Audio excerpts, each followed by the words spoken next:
Hello friends, welcome back to my YouTube channel. दोस्तों, आज की क्लास में हम बात करने वाले बीएस सेकेंड ईयर और सेमेस्टर थर्ड सब्जेक्ट होगी हमारी ज्योग्राफी।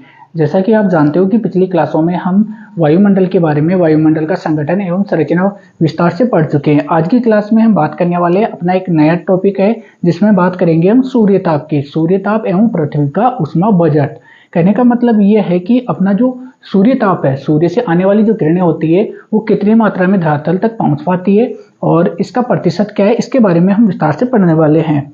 तो आपसे मैं रिक्वेस्ट करूंगा कि वीडियो को बिना स्किप किए लास्ट तक देखना। 15 से 20 मिनट की क्लास होती है, इसको ध्यान से समझ लो। ये टॉपिक आपका यहीं पर क्लियर हो जाएगा और साथ ही साथ आपके ग्रेजुएशन प्लस जो कंपटीशन एग्जाम है उसके लिए भी बहुत इंपॉर्टेंट क्लास होने वाली है आज की। तो चलिए बिना किसी देरी के हमारा वीडियो शुरू करते हैं। टॉपिक है हमारा सूर्यताप। अब सूर्यताप क्या होता है, समझिए इस बात को कि सूर्य से आने वाली जो सोइक विकिरण होती है, यानी कि सूर्य है और सूर्य से आने वाली, डायग्राम के माध्यम से समझने की कोशिश कीजिए। ये सूर्य है और सूर्य से आने वाली जो किरणें होती है उनको हम क्या बोलते हैं, सूर्य से आने वाली जो किरणें होती है सोइक विकिरण होती है, सोइक विकिरण। सोइक विकिरण को हम क्या बोलते हैं, सूर्यताप। इससे सोइक विकिरण को ही क्या बोलते हैं, सूर्यताप के नाम से जाना जाता है। सूर्यताप के नाम से जाना जाता है और यह सूर्य से आने वाली किरणें अलग अलग रूपों में आती है जिसके बारे में हम चर्चा विस्तार से करेंगे। सूर्य से आने वाली किरणें, इसमें एक किरणों का हम जिक्र करेंगे जिनका नाम है पराबैंगनी किरणें। अब वो पराबैंगनी किरणें कहाँ आती है उसके बारे में डिटेल से देखेंगे। आगे बढ़ने से पहले आपके लिए समझना जरूरी है कि सूर्य और सूर्य के चारों ओर एक मंडल होता है। सूर्य के चारों ओर यानी कि जो ज्वाला निकलती है, सौर ज्वाला निकलती है, जिसको हम किस नाम से जानते हैं, फोटोन के नाम से।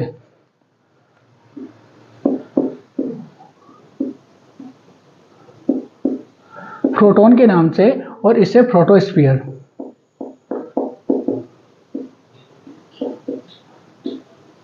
यानी कि सूर्य के चारों ओर जो ज्वालाएं निकलती है उसे प्रोटॉन के नाम से जाना जाता है। जिससे जिससे सौर ज्वाला निकलती है उसे प्रोटॉन, और सूर्य का जो बाहरी कवर होता है, ये जो बाहरी आवरण होता है उसे फोटोस्फीयर के नाम से जाना जाता है। अब ये फोटोस्फीयर है बाहरी कवर, यानी कि इसके चारों ओर क्या निकलती है, सौर ज्वालाएं निकलती है। अब इसमें समझने वाली बात यह है कि सूर्य से जो ऊर्जा निकलती है या ऊष्मा निकलती है वो धरातल तक पहुंचती है या पृथ्वी तक पहुंचती है। तो पृथ्वी तक पहुंचने में कितना समय लगता है, कितनी दूरी है, इन सभी बातों की आपको सामान्य जानकारी होना आवश्यक है। अगर बात करें पृथ्वी और सूर्य के मध्य की जो औसत दूरी है, यह घटती और बढ़ती रहती है। कब घटती है कब बढ़ती है वो हम देखेंगे। तो जो औसत दूरी है वो है 15 करोड़ किलोमीटर। 15 करोड़ किलोमीटर, याद रखना। पृथ्वी और सूर्य के मध्य की जो औसत दूरी है वो है 15 करोड़ किलोमीटर। अब ये 15 करोड़ किलोमीटर की दूरी है, यहाँ से सूर्य से चलकर आने वाली किरणें धरातल तक पहुंचती है। तो धरातल तक पहुंचने के लिए इसे समय तो लगता है। अब वो समय कितना लगता है, तो वो समय है, यानी कि यहाँ से सूर्य की किरणें निकलती है तो इनको लगभग 8 मिनट का समय लगता है। कितना, 8 मिनट का समय लगता है। तो 8 मिनट के समय में ये धरातल तक पहुंच जाती है। इसके अलावा हम बात करें कि जो पृथ्वी का सरफेस है, स्थलीय भाग, इसको गर्म करती है। इसको गर्म करने के बाद में, और ये देखें कि यहाँ पर कितनी इकाइयाँ पहुँचती है, कितनी इकाइयाँ नहीं पहुँचती। तो वायुमंडल में प्रवेश करती है तो कुछ इकाइयाँ पुनः लौट जाती है। और सीधी सीधी अगर बात करें तो अगर सूर्य से 100 इकाई निकलती है, 100 इकाइयों में से मात्र 51 इकाई ही 51 यानी कि 51 इकाई ही धरातल तक पहुंच पाती है, बाकी पुनः अंतरिक्ष में लौटा दी जाती है। इसमें हम बात करें कि ये जो दूरी है 15 करोड़ किलोमीटर की, इसको पार करने में सूर्य की किरणों को 8 मिनट का समय लगता है। ठीक है, अब इसमें आगे बढ़ते हैं कि जो सौर विकिरण होता है, सौर विकिरण कहते किसे हैं, यानी कि सूर्य से आने वाली जो किरणें होती है या सौर विकिरण होती है, जो ऊष्मा होती है, उसको सौर विकिरण के नाम से जाना जाता है। अब ये कितने प्रकार की होती है, कितने प्रकार की होती है, क्वेश्चन आ जाए छोटा कि सौर विकिरण के प्रकार बताइए। तो सौर विकिरण 3 प्रकार की होती है, जिसमें पहला है लघु तरंग विकिरण। लघु तरंग विकिरण, अब ये कैसी होती है, ये होती है सूर्य से आने वाली जो पराबैंगनी किरणें होती है, पराबैंगनी किरणों के रूप में प्राप्त होती है। पराबैंगनी किरणों के रूप में प्राप्त होती है और ये संपूर्ण सौर विकिरण का कितना पाया जाता है? संपूर्ण सौर विकिरण का 6% भाग लघु तरंग विकिरण के रूप में धरातल को प्राप्त होता है। या यूं कह सकते हैं कि जितनी इकाइयां आती है, 100 इकाइयां आती है, उसमें से 6% या 6 इकाइयां लघु तरंग विकिरण के रूप में हमें प्राप्त होती है। नेक्स्ट बात करें हम, सेकंड है मध्य तरंग विकिरण। मध्य तरंग विकिरण का कार्य क्या है? यह वायुमंडल को गर्म नहीं करती, यानी कि सीधा वायुमंडल में प्रवेश करती है और सीधा सीधा अपना मार्ग तय करते हुए आगे बढ़ जाती है। अर्थात यूं कह सकते हैं कि यह वायुमंडल को गर्म नहीं करती। और यह संपूर्ण सौर विकिरण का नोट डाल के लिख लेना, वायुमंडल को गर्म नहीं करती, यह गर्म नहीं करती है, यानी कि सीधा निकल जाती है, वायुमंडल को गर्म नहीं करती। और इसका जो प्रतिशत है वह 52% सूर्य से आने वाली जो किरणें हैं वो मध्यम तरंग विकिरण के रूप में हमें प्राप्त होती है, पृथ्वी को प्राप्त होती है। इसके अलावा अगर बात करें थर्ड इसके टाइप की, तो वो होता है दीर्घ तरंग विकिरण। और ये दीर्घ तरंग विकिरण धरातल पर प्रत्यक्ष रूप से और अप्रत्यक्ष रूप से प्राप्त होता है। और यह संपूर्ण ऊर्जा का ये 42% यानी कि 42% भाग इसमें पाया जाता है या निहित होता है। अब आगे बढ़ते हैं, इसमें कोई दिक्कत नहीं आएगी। ये 3 प्रकार की होती है। पहला है इसमें लघु तरंग, दूसरी है मध्यम तरंग और तीसरी है दीर्घ तरंग। और इनका प्रतिशत है 6, 52 और 42%। इनकी विशेषताएं मैंने बता दी, स्क्रीनशॉट ले सकते हो आप। इसके अलावा हम आगे बढ़ते हैं, सूर्य ताप को प्रभावित करने वाले कारक। यहां से इंपॉर्टेंट क्वेश्चन बनता है कि सूर्य ताप को प्रभावित करने वाले प्रमुख कारकों की विस्तार से विवेचना कीजिए। तो आपको विस्तृत रूप से आंसर देना है इसका। तो इसमें पहला बिंदु लेते हैं सूर्य की किरणों का झुकाव। सूर्य की किरणों का झुकाव से तात्पर्य है कि स्थल और पृथ्वी के मध्य जो दूरी है उसमें जो बनने वाला कोण है, इस डायग्राम से समझना, ये सूर्य और ये पृथ्वी अब यहां से यानी कि सूर्य के भाग से यानी कि फोटोस्फीयर से जो किरणें निकलती है, इनका प्रभाव आप देखना है चित्र में। यानी कि जो भूमध्य रेखा है 0 डिग्री भूमध्य रेखा है या विषुवत रेखा है, यानी कि ये इक्वेटर वाला जो क्षेत्र है, यहाँ पे सूर्य की किरणें सीधी लंबवत चमकती है। इसके विपरीत अगर बात करें, सूर्य की किरणें दोनों ध्रुवों पर यानी कि 90 डिग्री पर नॉर्थ और 90 डिग्री साउथ की ओर तिरछी होती जाती है। ठीक इसी प्रकार साउथ पोल में भी ये किरणें तिरछी हो जाती है। तो ऐसा करने से क्या होता है, सूर्य की किरणें यानी कि सेम सूर्य और पृथ्वी पर किरणें जा रही, लेकिन भूमध्य रेखा पर यानी कि भूमध्य रेखा सूर्य के नजदीक होने की वजह से यहाँ पर भूमध्य रेखा पर जल्दी किरणें पहुंच जाती है। वहीं बात करें 90 डिग्री ध्रुवीय क्षेत्रों की, तो यहाँ पर किरणें तिरछी हो जाती है, तो पहुंचने में समय अधिक लगता है और इनकी तीव्रता में भी कमी आ जाती है। तो इस प्रकार हम कह सकते हैं कि सूर्य की किरणों का जो झुकाव होता है वह सूर्य ताप के वितरण को प्रभावित करता है। अर्थात यूं कह सकते हैं कि इस क्षेत्र में अधिकतम सूर्य ताप प्राप्त किया जाता है। अधिकतम सूर्य ताप, और यहाँ पे न्यूनतम सूर्य ताप प्राप्त किया जाता है। तो इसमें कोई डाउट नहीं होना चाहिए, सीधी सीधी बात है। सूर्य की किरणों का जितना झुकाव अधिक होगा उतना ही सूर्य ताप कम प्राप्त होता है। चाहे आप कहीं पर भी चल जाओ, अलग अलग अक्षांशों के आधार पर सूर्य ताप का जो वितरण है वो प्रभावित होता रहता है। इसके साथ ही आप इसमें कुछ थोड़ा सा और मेंशन कर सकते हो कि इनका जो विस्तार है वो कहाँ पर पाया जाता है, कौन कौन से क्षेत्रों में पाया जाता है। तो इसमें लघु तरंग विकिरण है, यह मुख्य रूप से 0 डिग्री से 23.5 degree north plus south mention कर लेना। यानी कि लघु तरंग विकिरण का जो क्षेत्र होता है वह 0 डिग्री भूमध्य रेखा से लेके 23.5 डिग्री उत्तरी अक्षांश और दक्षिणी अक्षांशों के मध्य पाया जाता है। वहीं बात करें मध्यम तरंग विकिरण की, तो यह क्षेत्र 23.5 डिग्री से 23.5 डिग्री नॉर्थ प्लस साउथ से लेकर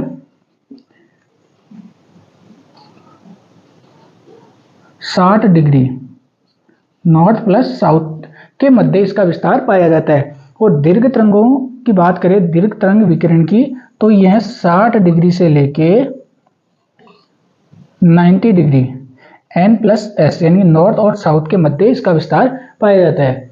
तो नेक्स्ट हम बात करते हैं इसकी सूर्य प्रकाश या दिन की अवधि। सूर्य प्रकाश अथवा दिन की अवधि से तात्पर्य है कि ऐसा क्षेत्र जहां पे सूर्य की किरणें ज्यादा समय के लिए प्राप्त होती है, तो उस क्षेत्र में अधिक सूर्य ताप प्राप्त होगा। और ऐसे क्षेत्र जो सूर्य से दूर स्थित है, उन क्षेत्रों में सूर्य प्रकाश कम समय के लिए प्राप्त होता है। आप इस डायग्राम की सहायता से समझ सकते हो, यानी कि एक अक्षांशीय क्षेत्र है और यहाँ पे अवधि है सूर्य ताप की कि कितने दिनों का या कितने समय का दिन होता है। तो इस आधार पर आप समझ सकते हो कि जो 0 डिग्री है, भूमध्य रेखा है, यहाँ पर 12 घंटे के दिन और 12 घंटे की रातें होती है। क्यों होती है? क्योंकि इस डायग्राम से समझना, ये अपनी पृथ्वी है, ये भूमध्य रेखा है और इसके ये दोनों कर्क रेखा और मकर रेखा, ये 0 डिग्री और ये 23.5 डिग्री नॉर्थ और ये 23.5 डिग्री साउथ। ठीक है।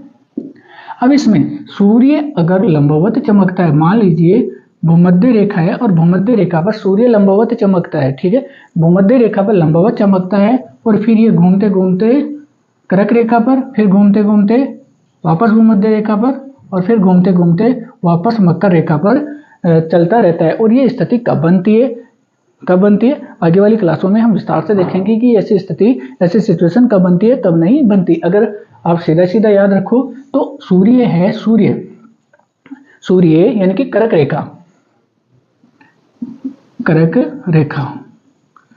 रेखा पर लंबवत कब चमकता है? ऐसे ही मकर रेखा है, मकर रेखा। तो आपने देखा होगा, यानी कि ये जो कर्क रेखा है, कर्क रेखा यानी कि 23.5 डिग्री, और इसमें लंबवत चमकना यानी कि गर्मियां आएगी। और गर्मियां कौन से महीने में आती है? जून के महीने में। और जून के महीने में सीधी सी बात है 21 जून को सूर्य कर्क रेखा पर लंबवत चमकता है। और ऐसे ही फिर ये धीरे धीरे वापस दक्षिणायन होता है और फिर भूमध्य रेखा पर लंबवत चमकता है। जून के बाद में जुलाई, अगस्त और सितंबर, और ये सितंबर की तारीख है 23 सितंबर।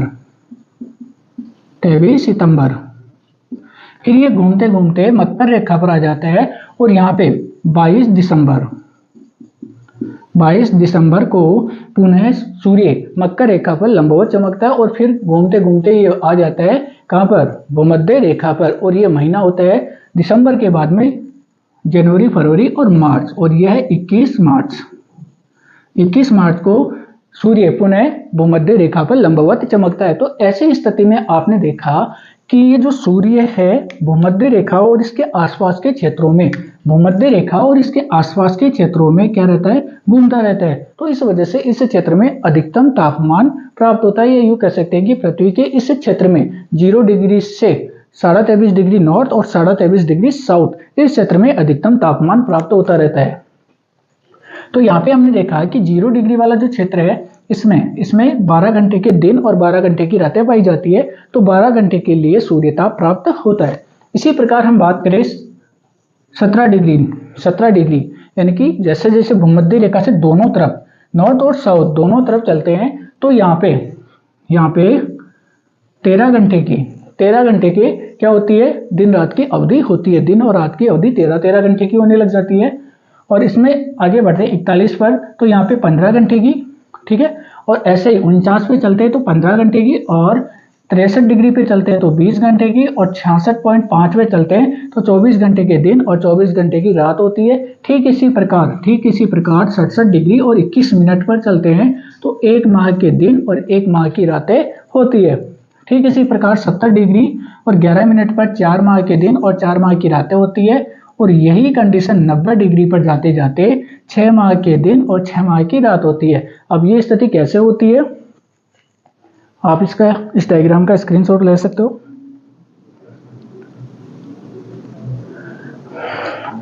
इस स्थिति को समझने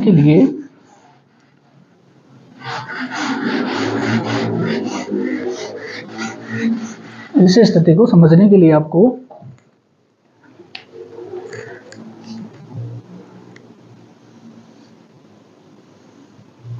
ये पृथ्वी और ये सूर्य, जब सूर्य भूमध्य रेखा पर सीधा लंबवत चमकता है तो यहाँ पे 12 घंटे की रात और 12 घंटे की दिन होते हैं। लेकिन जब सूर्य दक्षिणायन हो जाता है, सूर्य की स्थिति यहाँ से बदल जाती है, यहाँ से बदल के सूर्य दक्षिणायन हो जाता है, तो ये अपना 90 डिग्री साउथ है, दक्षिण है, और ये 90 डिग्री नॉर्थ है।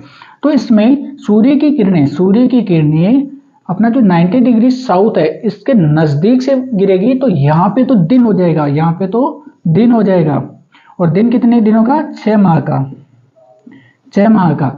और इसके विपरीत हम बात करें दक्षिणी ध्रुव से उत्तरी ध्रुव की ओर, तो जो नॉर्थ पोल है यहाँ पर सूर्य की किरणें पहुंच नहीं पाती, तो यहाँ पे 6 माह की रात हो जाती है, 6 माह की रात हो जाती है। और जब सूर्य पुनः उत्तरायण होता है तो उत्तरी गोलार्ध में 6 माह के दिन हो जाते हैं और दक्षिणी गोलार्ध में 6 माह की रात हो जाती है। तो ये क्रिया लगातार चलती रहती है। इस क्रिया में 6 महीने के दिन और 6 महीने की रातें होती रहती है। नेक्स्ट बिंदु है अपना पृथ्वी से सूर्य की दूरी। अब ये इंपॉर्टेंट पॉइंट है, पृथ्वी से सूर्य की दूरी, कि पृथ्वी और सूर्य के मध्य दूरी पाई जाती है, उसके आधार पर सूर्यताप प्रभावित होता है। अब ये कैसे होता है इसको समझने की जरूरत है। इसको इस डायग्राम की सहायता से समझने की कोशिश करना।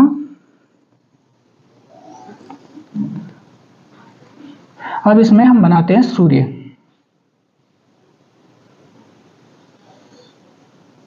ये सूर्य है, सन, ठीक है।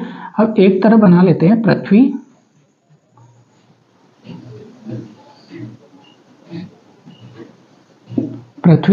और दूसरी तरफ देखते हैं,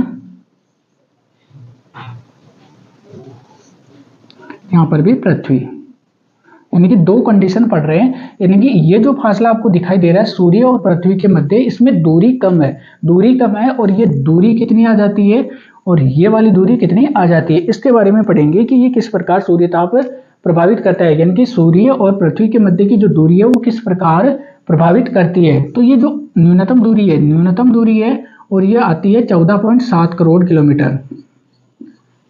14.7 करोड़ किलोमीटर। क्वेश्चन आ जाए कि पृथ्वी और सूर्य के मध्य न्यूनतम दूरी कितनी होती है, तो आपको बताना है 14.7 करोड़ किलोमीटर। और यह जो न्यूनतम दूरी होती है इसको किस नाम से जाना जाता है? न्यूनतम दूरी को उपसौर के नाम से, याद रखना, उपसौर के नाम से इसको जाना जाता है, उपसौर। और ये घटना कब होती है ये भी आपको याद रखना है। इसके विपरीत हम दूसरी तरफ देखते हैं तो ये जो दूरी है वो अधिकतम दूरी होती है और इस दूरी को अगर नापते हैं तो ये आती है 15.2 करोड़ किलोमीटर की दूरी होती है, जो अधिकतम दूरी होती है। यानी कि सूर्य और पृथ्वी के मध्य अधिकतम दूरी कितनी होती है, तो आपको आंसर देना है 15.2 करोड़ किलोमीटर। और इस स्थिति को अपसौर के नाम से जाना जाता है, इस स्थिति को अपसौर के नाम से जाना जाता है। अब आपके दिमाग में आ रहा होगा कि अपसौर आता है ये कौन सी तारीख को होता है, उपसौर कौन सी तारीख को होता है। देखने में ऐसा लगता है कि यानी कि यहाँ पे सूर्य और पृथ्वी के मध्य दूरी न्यूनतम है, सूर्य और पृथ्वी के मध्य न्यूनतम दूरी है, तो यहाँ पे सूर्यताप अधिकतम प्राप्त होगा। लेकिन ऐसा नहीं होता। मैं बार बार जिक्र करता हूँ, जो हमें दिखाई देता है वो होता नहीं है और जो होता है वो दिखाई नहीं देता। तो यहाँ पे हमें लग तो ऐसा रहा है कि सूर्य और पृथ्वी के मध्य दूरी न्यूनतम है, इसलिए यहाँ पे पृथ्वी पर अधिकतम सूर्यताप प्राप्त होगा और गर्मी ज्यादा होगी, लेकिन ऐसा नहीं होता। और यह स्थिति कब होती है? 3 जनवरी को, 3 जनवरी को यह स्थिति होती है। अब आपके दिमाग में आ रहा होगा कि 3 जनवरी को तो सर्दियां आती है और पृथ्वी और सूर्य के मध्य दूरी न्यूनतम है, तो फिर सर्दियां कैसे? इसका भी अभी समाधान करेंगे। और ये जो स्थिति है, अपसौर वाली स्थिति है, यह घटित होती है 4 जुलाई को, 4 जुलाई को।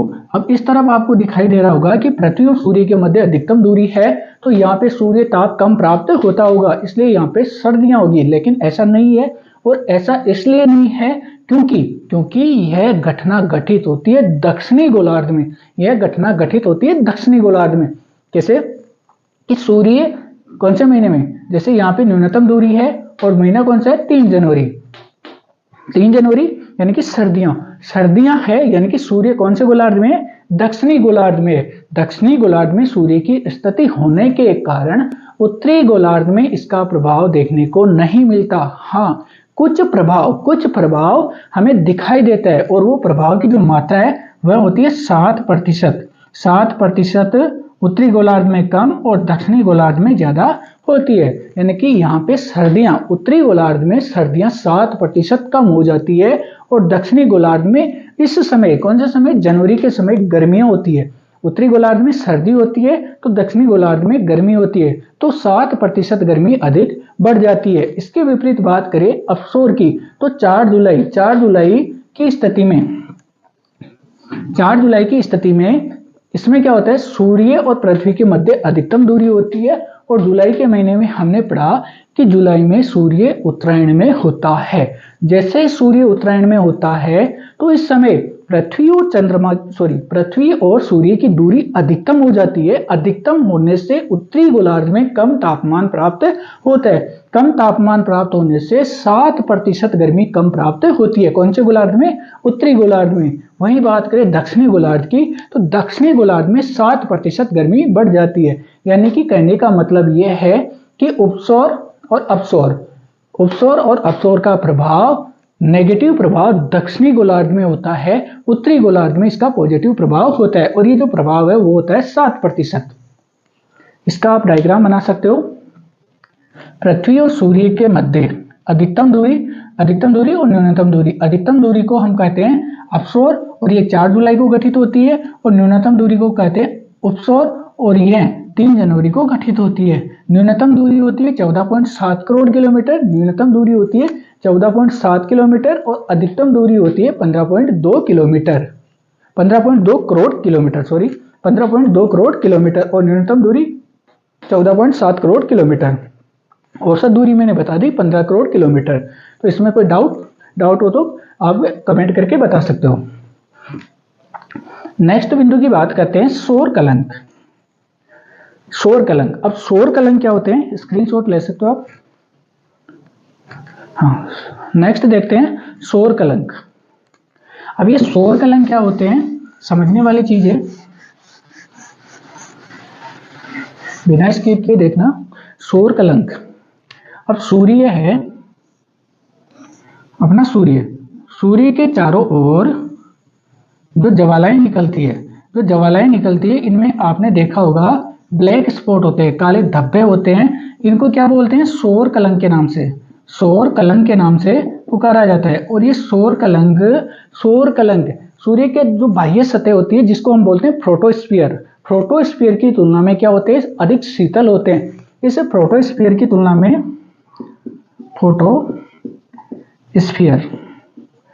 इस फोटोस्फीयर की तुलना में ये जो सौर कलंक होते हैं वो ठंडे होते हैं, और इनमें ठंडे होने की जो क्रिया है, या यूं कह सकते हैं कि जो मात्रा है वो है तुलना में कम गर्म, और कितने कम, 1500 डिग्री सेंटीग्रेड कम तापमान पाया जाता है। किसमें, सौर कलंक में पाया जाता है। यानी कि कुल मिलाकर यह कह सकते हैं कि जब सौर कलंकों की मात्रा बढ़ जाती है तो इससे स्थल पर कम सूर्यताप प्राप्त होता है। कम सूर्यताप प्राप्त होने की वजह से टेम्परेचर कम रहता है, और यह सूर्य के फोटोस्फीयर की तुलना में सौर कलंक 1500 डिग्री सेंटीग्रेड कम गर्म होते हैं। तो इस आधार पर हम कह सकते हैं कि जो सौर कलंक होते हैं वह सूर्य ताप को प्रभावित करते हैं। इसके अलावा हम देख सकते हैं फोटोस्फीयर में गहरे रंग के शीतल दाग होते हैं, गहरे रंग के देख सकते हो। ये सूर्य के चारों ओर ज्वाला और इसमें ब्लैक स्पॉट है, और ये शीतल होते हैं यानी कि कम गर्म होते हैं। देखिए इसकी खोज, यानी कि किसकी, ये जो ब्लैक स्पॉट है इनकी खोज किसने की थी, गैलीलियो ने। किसने की थी, गैलीलियो। आपने नाम सुना होगा गैलीलियो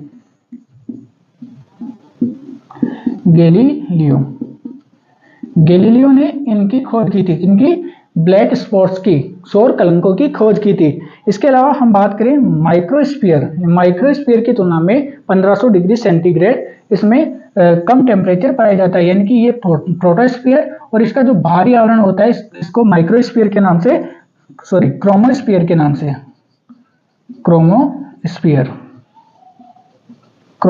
के नाम से जाना जाता है। यानी कि ये जो सौर कलंक है, इन सौर कलंकों के पास वाला जो क्षेत्र होता है उसे क्रोमोस्फीयर के नाम से जाना जाता है, और क्रोमोस्फीयर का जो टेम्परेचर है वह वह किसकी तुलना में, सौर कलंकों की तुलना में अधिक पाया जाता है। नेक्स्ट है अम्ब्रा।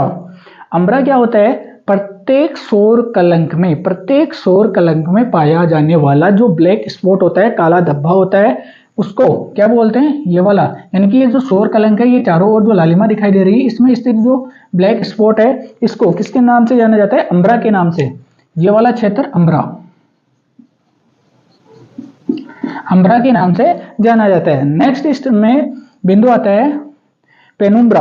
पेनुम्ब्रा क्या होता है, ये जो अम्ब्रा है, इस अम्ब्रा के चारों ओर जो लालिमा छाई हुई रहती है, यानी कि जो हल्की हल्की रोशनी दिखाई देती है, उसे किस नाम से जाना जाता है, पेनुम्ब्रा के नाम से जाना जाता है। इसके चारों ओर जो रोशनी है, इसे पेनुम्ब्रा के नाम से, पेनुम्ब्रा। तो याद रखना शॉर्टली कि अम्ब्रा किसे कहते हैं, सौर कलंकों को अम्ब्रा कहते हैं, और सौर कलंकों के चारों ओर जो लालिमा पाई जाती है या रोशनी पाई जाती है, रंगीन रोशनी पाई जाती है, उसे पेनुम्ब्रा के नाम से जाना जाता है। और ये अम्ब्रा और पेनुम्ब्रा किसमें पाए जाते हैं, सौर कलंकों में पाए जाते हैं। और सौर कलंक कहाँ पाए जाते हैं, सूर्य के चारों ओर निकलने वाली जो सौर ज्वाला होती है, उसमें पाए जाते हैं। इसके अलावा हम बात करेंगे, नेक्स्ट बिंदु हमारा होगा ऊष्मा बजट। और ये भी बहुत इंपॉर्टेंट है एग्जाम की दृष्टि से, और जो आरपीएससी और यूपीएससी की तैयारी करते हैं वहां पे भी ये क्वेश्चन सब्जेक्ट ज्योग्राफी में जरूर पहुंचा जाता है कि जो उस पृथ्वी का सौर बजट है, या यूं कह सकते हैं ऊष्मा बजट है, वो कैसा है, इकाइयों के रूप में पूछ लिया जाता है। तो इसमें आप एक तो ये वाली स्थिति मैं यहां बना देता हूं, ये वाली स्थिति आप जरूर मेंशन करना। मैं इनको हटा देता हूं एक बार, ये वाली स्थिति आप जरूर, इसका तो आप स्क्रीनशॉट ले लेना, लेकिन ये वाली स्थिति अपने नोट्स में जरूर मेंशन कर लेना। यानी कि एक तो ये पृथ्वी भूमध्य रेखा पर लंबवत कब चमकती है, सूर्य भूमध्य रेखा पर लंबवत कब चमकता है, और कर्क रेखा और मकर रेखा पर लंबवत कब चमकता है। ये स्थिति आपको जरूर याद रखनी है। और ये एक ही चीज है, सूर्य,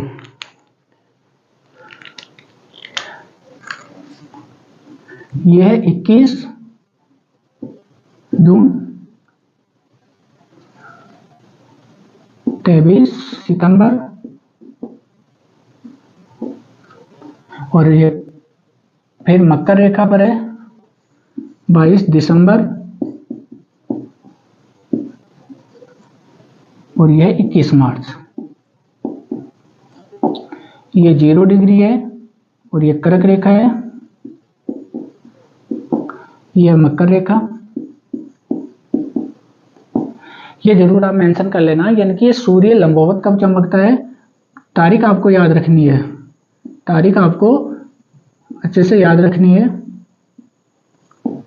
ये वाला तो आपको जरूर मेंशन करना है। इसके अलावा आपको एक चीज मेंशन करनी है कि अपसौर और उपसौर कब बनते हैं, इसकी स्थिति को क्या क्या नाम से जाना जाता है, इसके मध्य सूर्य और पृथ्वी के मध्य की दूरी कितनी होती है, वो सब आपको याद रखना है।